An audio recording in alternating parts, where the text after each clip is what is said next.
Hello friends, welcome to my YouTube channel science with experiment. आइए आज हम देखते हैं क्लास सेकेंड ईयर का मानव नेत्र टॉपिक है आज का हमारा।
चलिए, चित्र बन गया। अब हम समझ लेते हैं कि ये कौन सा भाग है। पहले कहाँ से ये नेत्र का ये पार्ट उठाया गया है, इसको पहले समझ लेते हैं। तो देखिए, ये नेत्र जो उठाया गया है, नेत्र को अभी आप ऐसे समझेगा कि ये नेत्र ऐसे देख रहा है सामने इस साइड में, और बीचों बीच से काट दिया गया है और सामने का भाग हटा दिया गया है। बीचों बीच से काट के और सामने का भाग क्या करे हैं, हटा दिए। अब जो शेष बचेगा वही शेप है। एग्जाम्पल इससे समझाते हैं। जैसे मान लेते हैं यही नेत्र है हमारे पास, ठीक है, और ये नेत्र कहाँ देख रहा है, ध्यान से देखिएगा। मान लेते हैं सामने देख रहा है, और इसको हम बीचों बीच में से ऐसे काटेंगे और काटने के बाद आधा भाग ऐसे हटा देंगे। उसके बाद जो शेष बचेगा, समझ लीजिएगा, वही क्या बनाया गया है, यहाँ पे फिगर में बनाया गया है। एक बार फिर से देख लीजिए, ये जो मानव नेत्र है कहाँ देख रहा है, इस साइड में देख रहा है, और बीचों बीच में से इसको क्या कर दिया गया है, काट दिया गया है। काटने के बाद ये सामने वाला भाग हटा दिया गया है, और जो बचेगा उसी फिगर को बनाए हैं। मतलब मानव नेत्र का कह सकते हैं बीचों बीच का भाग होता है, सिंपल सा, ठीक है। और ऐसे भाग को हम लोग अनुप्रस्थ काट कहते हैं, अनुप्रस्थ काट कहेंगे। अब इसमें एक एक पॉइंट समझ लेते हैं कि मानव नेत्र में कौन कौन से भाग होते हैं। तो मानव नेत्र में अगर हम भाग को चेक करना चाहें तो देखिएगा ध्यान से। मानव नेत्र में सबसे पहला भाग आपको याद रखना है कि मानव नेत्र का जो गोला होता है, ये जो गोला होता है सबसे बाहर जो होता है दृढ़ पटल, इसकी विशेषता क्या होती है, पहले तो नाम में है दृढ़, यानी ये मजबूत होगा और अपारदर्शी होगा। ये भी याद रखना है, कैसा होगा, अपारदर्शी होगा और श्वेत परत से ढका होता है। यानी मनुष्य का जो आँख होता है बाहर से दृढ़, अपारदर्शी और श्वेत परत से ढका रहता है। इस भाग को हम लोग क्या कहते हैं? दृढ़ पटल कहते हैं। और ये सबके आंखों में दिखेगा, जो सफ़ेद वाला पॉइंट देखते हैं ना, उसी को क्या कहेंगे हम लोग? दृढ़ पटल। लेकिन बस थोड़े सा भाग दिखता है, बाकी पीछे वाला जो भाग होगा वो नहीं दिखेगा। तो पीछे भी समझ लीजिएगा ऐसे ही चारों ओर से गोला को कवर किया गया होगा। यहाँ से आपको ये समझना है। तो उसके बाद देखिए ध्यान से क्या होता है, जो सामने का ब्लैक वाला पॉइंट होता है आँख में जो दिखता है वो थोड़ा सा उभरा होता है। ध्यान से देखिएगा, सामने का भाग होता है, जो आँख का सामने का भाग होगा वो थोड़ा सा बाहर की ओर उभरा होगा, इतना ज़्यादा नहीं जितना फिगर में दिखाया गया है, थोड़ा सा सामने से उभरा होता है। और एक ऐसा होता है, सुन लीजिएगा ध्यान से, एक तो उभरा होता है और साथ में पारदर्शी होता है। साथ में कैसा होगा? पारदर्शी। और पारदर्शी होने का मतलब प्रकाश किरण क्या होगा? यहीं से प्रवेश करेगा। प्रकाश किरण कहाँ से प्रवेश करेगा?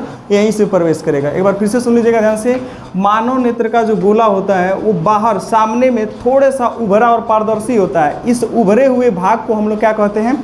कॉर्निया कहते हैं। और ये मानव नेत्र में ब्लैक वाला जो आँख के बाहर वाला हम लोग नहीं देखते, ब्लैक वाला स्पॉट, उसी को हम लोग कहते हैं कॉर्निया।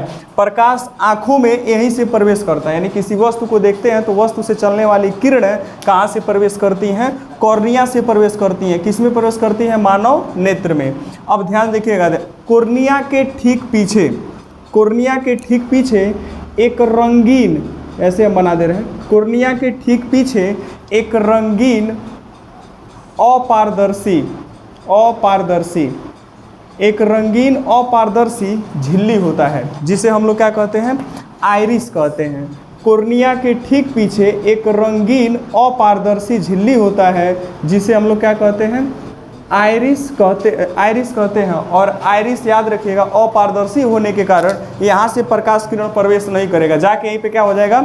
रुक जाएगा। यानी आइरिस का जो झिल्ली होगा, जो पर्दा होगा, प्रकाश किरणों को अपने इस पार से उस पार जाने नहीं देगा। लेकिन हाँ, इसके बीचों बीच में याद रखिएगा, आइरिस के बीचों बीच में एक छोटा सा क्या होगा? छिद्र होगा। छोटा सा छिद्र होगा। इस छोटे से छिद्र को क्या कहते हैं? पुतली या नेत्र तारा कहते हैं। इस छोटे से छिद्र को क्या बोलेंगे हम लोग? पुतली या नेत्र तारा बोलेंगे। प्रकाश किरण जो कॉर्निया पे गिरा है वो कहाँ से प्रवेश करेगा भाई? आइरिस में इस पुतली या नेत्र तारा से प्रवेश करेगा। और यहाँ से कहाँ जाएगा? तो ठीक इसके पीछे क्या रहता है? लेंस रहता है। इसे हम लोग बोलिए, देखिए मानव नेत्र बोलेंगे। अब कोई पूछा, जैसे मान लीजिए अवतल लेंस आप पढ़े दो टाइप का, एक अवतल लेंस और एक उत्तल लेंस, तो आप ऐसे सीधे मत कह दीजिएगा कि अवतल लेंस होता है कि उत्तल लेंस होता है। देखिए व्यवहार इसका उत्तल जैसा होता है, लेकिन 100% उत्तल नहीं कहिएगा। ये मानव में जो होता है प्राकृतिक से होता है, नेचुरल लेंस इसे बोलेंगे। इसे कौन सा लेंस बोलेंगे हम लोग? नेचुरल लेंस बोलेंगे। लेकिन इसका जो व्यवहार होता है वो उत्तल जैसा होता है। और उत्तल लेंस को अगर आपको याद हो तो क्या कहते थे हम लोग? अभिसारी लेंस कहते थे, क्योंकि प्रकाश किरणों को क्या करता था? मोड़ने का काम करता था। तो ये पूछा हुआ है इंटर में, बहुविकल्पी में पूछा था कि मानव नेत्र लेंस होता है, ऑप्शन में था अभिसारी होता है, तो आपको सीधे क्या लगाना था? अभिसारी लगाना था। एक बार फिर से देख लीजिएगा, ये कॉर्निया के ठीक पीछे एक रंगीन और पारदर्शी झिल्ली होता है, जिसे क्या कहते हैं? आइरिस कहते हैं। और आइरिस के ठीक बीचों बीच में एक छोटा सा छिद्र होता है, जिसे पुतली या नेत्र तारा कहते हैं। और इस पुतली या नेत्र तारा की एक खास विशेषता होती है, अंधकार में अपने आप बड़ी हो जाएगी और जब उजाला ज़्यादा पड़ेगा तो अपने आप छोटी हो जाएगी। इसको एग्जाम्पल से समझाते हैं। जैसे देखिए, अगर हमें कभी भी अंधेरे में किसी वस्तु को देखना होगा तो हमें आँख को क्या करना पड़ता है? बड़ी करना पड़ता है। आँख को बड़ी करने का मतलब ये जो छिद्र है इसे क्या कर रहे हैं हम लोग? बड़ी कर रहे हैं। और आँख के देखिए, जब आँख को बड़ा करने का मतलब हम छिद्र को बड़ी कर रहे हैं, और छिद्र का नाम क्या है? पुतली या नेत्र तारा। और इसमें से अब हो के जाने वाली प्रकाश किरण ज़्यादा जाए ताकि हमें वस्तुएं क्या हो? स्पष्ट दिखाई दें। और जब खूब ज़्यादा प्रकाश पड़ता, अगर डायरेक्ट किसी की आँख पर टार्च ही जला दिया जाए तो तुरंत आँखें क्या करती हूँ? वहाँ पर बंद। यानी समझ लीजिएगा कि सीधा सीधा ये जो छोटा सा छिद्र यानी पुतली या नेत्र तारा होता है, अपने आप को क्या कर लेता है? बहुत छोटा कर लेता है, ताकि प्रकाश किरण इसमें से प्रवेश ही न करे। यानी ज़्यादा प्रकाश को भी नहीं जाने देगा, और कम प्रकाश रहेगा तो उस समय बड़ा होकर कुछ सीमित मात्रा में अपने अंदर से प्रकाश किरणों को जाने देगा। और जब इसके पुतली के द्वारा सीमित मात्रा में ही प्रकाश किरण जाएंगे तभी जाके हमें कोई भी वस्तु एकदम स्पष्ट दिखाई देगी। यानी पुतली की खास विशेषता है ये नहीं कि ज़्यादा भी प्रकाश नहीं जाने देगा और कम में ऑटोमेटिक बड़ा हो जाएगा ताकि प्रकाश उतना जा सके कि हमें वस्तुएं क्या हो, दिख सकें। तो एक बार फिर से समझ लीजिएगा ध्यान से, पुतली की एक खास विशेषता होती है कि अंधकार में अपने आप बड़ी और उजाला में ज़्यादा प्रकाश रहेगा तो अपने आप क्या हो जाएगी, छोटी हो जाएगी और अपने अंदर से प्रकाश की एक सीमित मात्रा ही जाने देगी। और इस पुतली के ठीक पीछे नेत्र लेंस होता है जो मांसपेशियों के बीच में टिका रहता है। इस पुतली के ठीक पीछे नेत्र का लेंस होता है जो किसके द्वारा टिका होता है, मांसपेशियों के द्वारा। और ये मांसपेशियां कैसे हेल्प करती हैं तो ध्यान से सुनिएगा। ये जैसे मान लेते हैं कि हमने एक यहाँ पे ऐसे फिगर ले लिया है, देखिएगा ध्यान से, एक ऐसा फिगर ले लिया है लेंस का, एक ऐसा लेंस का फिगर ले लिया है और ऊपर से देखिए ये मांसपेशियां ले लिए हैं, ये क्या है, मांसपेशियां। अब इस लेंस को क्या करेगा, ध्यान से सुनिएगा, इस लेंस को क्या करेगा, ये मांसपेशियां जब दाबेगा तो लेंस का जो वक्रता त्रिज्या है, देखिए कैसे हो जाएगा, वक्रता त्रिज्या कैसा हो जाएगा इसका, जैसे ही दाबेगा तो तुरंत इसका वक्रता त्रिज्या ये वाला सिरा उधर जाने लगेगा, ये वाला सिरा इधर जाने लगेगा। इससे होगा क्या, इसकी वक्रता त्रिज्याओं में होगा परिवर्तन, जिससे इसकी फोकस क्या हो जाएगी, कम हो जाएगी। यानी फोकस को कम करने में हेल्प कौन करता है, लेंस के फोकस को कम करने में हेल्प कौन करता है, मांसपेशियां। कैसे करता है, दाब के। और जितना जिस मनुष्य के अंदर इसको दाबने की जितनी क्षमता होती है उसी को हम लोग समंजन क्षमता कहते हैं। और समंजन क्षमता लगा के हम लोग क्या करते हैं, फोकस को कम करते हैं और एकदम पास जहाँ तक संभव रहेगा वहाँ तक देखेंगे। एक्चुअल में स्वस्थ मनुष्य के लिए 25 सेंटीमीटर होता है, सबसे करीब में देख सकते हैं। तो जहाँ तक संभव रहेगा जिस मनुष्य का, वो समंजन क्षमता लगा के उस लेंस को दाबेगा और लेंस के दाबने से उसके आकार में क्या होगा, चेंजिंग, आकार में चेंजिंग होगा तो उसका फोकस क्या हो जाएगा, कम, जिससे वस्तुएं हमें कैसे दिखाई देने लगेंगी, अस्पष्ट दिखाई देने लगेंगी। तो सिंपल सा बात ये है कि इस पुतली के पीछे जो नेत्र लेंस है इसकी खास विशेषता ये है कि अपनी फोकस दूरी को कम बेसी कर सकता है। और अपनी फोकस को कम करने के लिए हेल्प कौन करेगा, तो मांसपेशियां हेल्प करेंगी। कैसे हेल्प करती हैं, इसे दाबने का काम करती है। लेकिन जब एक ठो एज निकल जाता है ना, यानी उम्र निकल जाता है, जैसे बुढ़ापा अगर आ गया तो इसके अंदर ना कमजोरी आ जाता है, लचीलापन कहते हैं, तब जाके नहीं दाब पाता। जब नहीं दाब पाएगा ना तो समझ लीजिए उसकी आँखों में एक दोष आ जाएगा, क्योंकि फोकस दूरी को कम नहीं कर पा रहा है। जब फोकस दूरी को कम नहीं कर पाएगा तो वह वस्तुओं को स्पष्ट नहीं देख पाता है। तो बुढ़ापे में यही केस ज़्यादा आ जाता है। फिर इसके बाद देखिएगा, इसके पीछे देखिएगा तो लेंस जो हो गया हमारे पास और कॉर्निया हो गया, इसके बीच में ध्यान देखिएगा एक नमकीन जैसा द्रव होता है। एक नमकीन जैसा क्या होगा, द्रव, जिसे क्या कहेंगे हम लोग, जली द्रव कहेंगे। देखिए कॉर्निया और लेंस के बीच में एक नमकीन पारदर्शी द्रव होता है जिसे हम लोग क्या कहते हैं, जली द्रव कहते हैं। और ये देखिए ध्यान से, ये सभी लोग जानते हैं, देखे भी हैं, क्या होता है सुन लीजिएगा ध्यान से, आंसू को ही जली द्रव कहा जाता है। अब नमकीन का मतलब है, आपको समझ जाना चाहिए कि आंसू का स्वाद कैसा होता है, बचपन में ज़रूर सीखे होंगे, कैसा होता है, चखे होंगे, सिंपल सा बात है। नहीं चखा कोई, इसमें छारी होता है, नमकीन नहीं होता है। हाँ तो उसे ही का नमकीन नहीं कहते हैं, साल्ट यानी NaCl टाइप में होता है। तो देखिए अगर ज़्यादा रो देंगे ना तो इसमें कमी आ जाएगा, तो आँख में सिकुड़न आ जाता है। इसे याद रखिएगा, कब होता है ज़्यादा रोने पर। मतलब सिंपल सा बात आपको ये याद रखना है कि कॉर्निया और लेंस के बीच में जो नमकीन जैसा पारदर्शी द्रव होता है उसे जली द्रव कहते हैं। और सिंपली उसे क्या समझेंगे, आंसू समझेंगे। अगर मान लीजिए इसके ठीक पीछे चलते हैं, लेंस के ठीक पीछे एक और द्रव होता है, सुन लीजिएगा से, और इस द्रव को हम लोग क्या कहते हैं, कांच द्रव कहते हैं।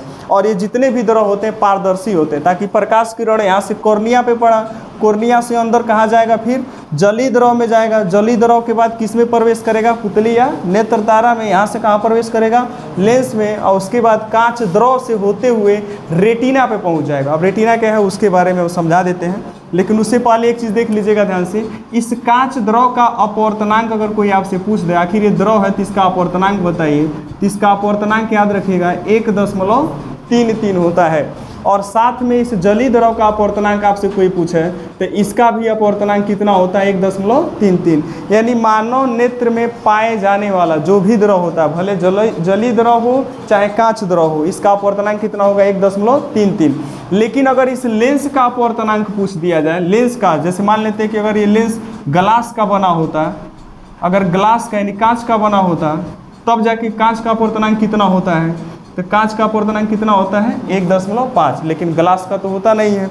एक ऐसा होता है प्राकृतिक लेंस होता है, तो इस लेंस का अपवर्तनांक याद रखिएगा 1.44 होता है। कितना बढ़िया है, आप याद कर सकते हैं। कैसे याद कर सकते हैं, देखो जो द्रव है मानव नेत्र में उसका अपवर्तनांक 1.33 और जो लेंस है इसका अपवर्तनांक कितना आ जा रहा है 1.44। मैचिंग नंबर है 3 3 4 4, ऐसे याद कर सकते हैं। चलिए, दृढ़ पटल के नीचे एक काले रंग की झिल्ली होती है। दृढ़ पटल के नीचे एक काले रंग की झिल्ली होती है जिसे क्या कहते हैं हम लोग, कोरोइड। इसकी विशेषता क्या है, देखिए किस रंग का होगा, काले रंग का। और हम लोग जानते हैं कि काला रंग कैसा होता है, प्रकाश को अपने अंदर अवशोषित कर लेता है, अवशोषण कर लेता है। तो आपको ये समझना है कि अगर यहाँ से जो प्रकाश किरणें पहुँची, ध्यान देखिएगा, जो प्रकाश किरणें पहुँची अंत में कहाँ पे जाके अवशोषित हो जाएंगी, यानी खत्म हो जाएंगी कहाँ पे जाके, कोरोइड पे। यानी हमारी आंखों में जो प्रकाश किरण पहुँचता है, कोर्निया से जलीय द्रव, फिर पुतली, फिर लेंस, वहाँ से कांच द्रव, वहाँ से आगे जहाँ भी रेटिना को पहले जाएगा, रेटिना के बाद अगर लास्ट में कोरोइड पे पहुँचेगा तो कोरोइड क्या करेगा, उसे सोख लेगा। सीधे सिंपल शब्दों में समझेंगे, अवशोषण कर लेगा, उसे अपने अंदर क्या करेगा, ऑब्जर्व कर लेगा। अगर वो अवशोषण न करे तब क्या हो सकता है, अगर वो अवशोषण न करे तो इसी में बार बार टकराएगा, और टकराएगा तो इसी के अंदर एक घटना होगा, उस घटना को क्या कहते हैं, पूर्ण आंतरिक परावर्तन। पूर्ण आंतरिक परावर्तन, बार बार प्रकाश किरण इसी में टकराएगा और टकराने से एगो इमेज नहीं कई ठो इमेज बनेगा। मतलब हमें कई ठो इमेज दिखाई देगा, कुछ ज़्यादा ही दिखाई देगा, तो हम स्पष्ट समझ ही नहीं पाएंगे, हमारी आंखें समझ ही नहीं पाएगी कि हम जिस वस्तु को देख रहे हैं उसका कै ठो इमेज बन गया। तो उसको लगेगा 4 गो, एक ही वस्तु रखा रहेगा, लेकिन वहाँ पर लगेगा इसको कि 4 गो रखा। अगर 4 बन गया तो 4 ठो, और 5 ठो बन गया तो 5 ठो, ऐसा दिखाई देगा। कोरोइड के पीछे ध्यान देखिएगा, इस कोरोइड के ठीक नीचे एक पारदर्शी झिल्ली होती है, एक पारदर्शी झिल्ली होती है, और इस पारदर्शी झिल्ली को क्या कहते हैं, रेटिना कहते हैं। फिर से सुनिएगा, कोरोइड के ठीक नीचे एक पारदर्शी झिल्ली होती है जिसे हम लोग क्या कहते हैं, रेटिना। और यह जो रेटिना होती है यह प्रकाश सिराओं का एक परत होता है या फिल्म होता है, प्रकाश सिराओं का फिल्म होता है। ये जो रेटिना होता है प्रकाश सिराओं का फिल्म होता है। अब इसको समझ लेते हैं, प्रकाश सिरा फिल्म क्या कहलाता है। तो देखिएगा ध्यान से, प्रकाश सिरा फिल्म जो होता है, पहले तो देखिए इसके नाम में है प्रकाश। प्रकाश का मतलब हो गया कि लाइट, और सिरा का मतलब हो गया, जितने लोग जानते हैं इंग्लिश में इसे नस भी, हिंदी में इसे नस कहेंगे, या इंग्लिश में नर्वस सिस्टम या नर्वस कहते हैं, नर्वस ऐसे बोलेंगे इसे इंग्लिश में, नर्वस। और सिंपली भाषा में समझना है तो इसे नस कहते हैं।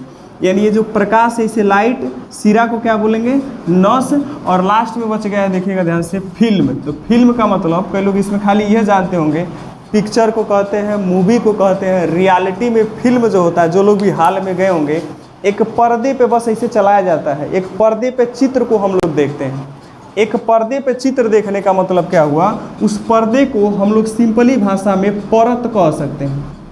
यानी लाइट और नस, मतलब ऐसी नस होंगी जिसके अंदर से लाइट का प्रवाह कर सके, चाहे वो लाइट के सेंसिटिव हो, मतलब लाइट को समझ सके कि हमारे ऊपर प्रकाश पड़ा, और अपने अंदर से वह नस उस मैसेज को एक जगह से दूसरे जगह पर पहुंचा सके। यानी इस नसों पर जब प्रकाश पड़ेगा तो तुरंत एक कार्य करने लगेंगी, और ये एक परत के रूप में होता है। मतलब नसों का एगो खूब ज़्यादा एगो लेयर बन जाएगा, एक परत बन जाएगा, एक दो नहीं बहुत ज़्यादा नसों का एक लेयर बन जाएगा।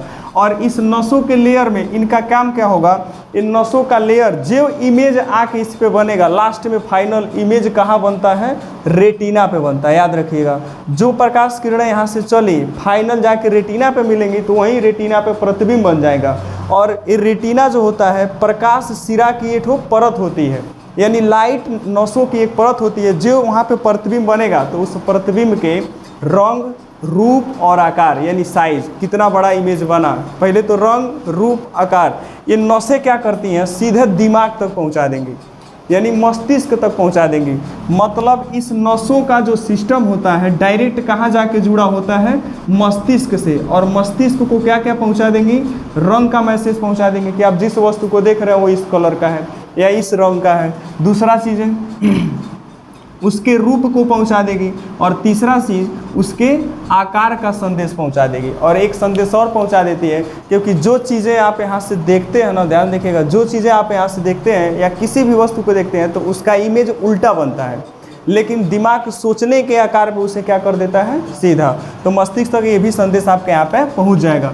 लेकिन ये प्रकाश सिरा जो है, प्रकाश सिरा रेटिना को छेद के जहाँ से निकलता है, ये प्रकाश सिरा रेटिना को छेद के जहाँ से भी जाएगा मस्तिष्क के पास, वहाँ पर याद रखिएगा, प्रकाश सिरा जहाँ से भी छेद के जाएगा वहाँ प्रकाश किरणों का कोई प्रभाव नहीं होगा।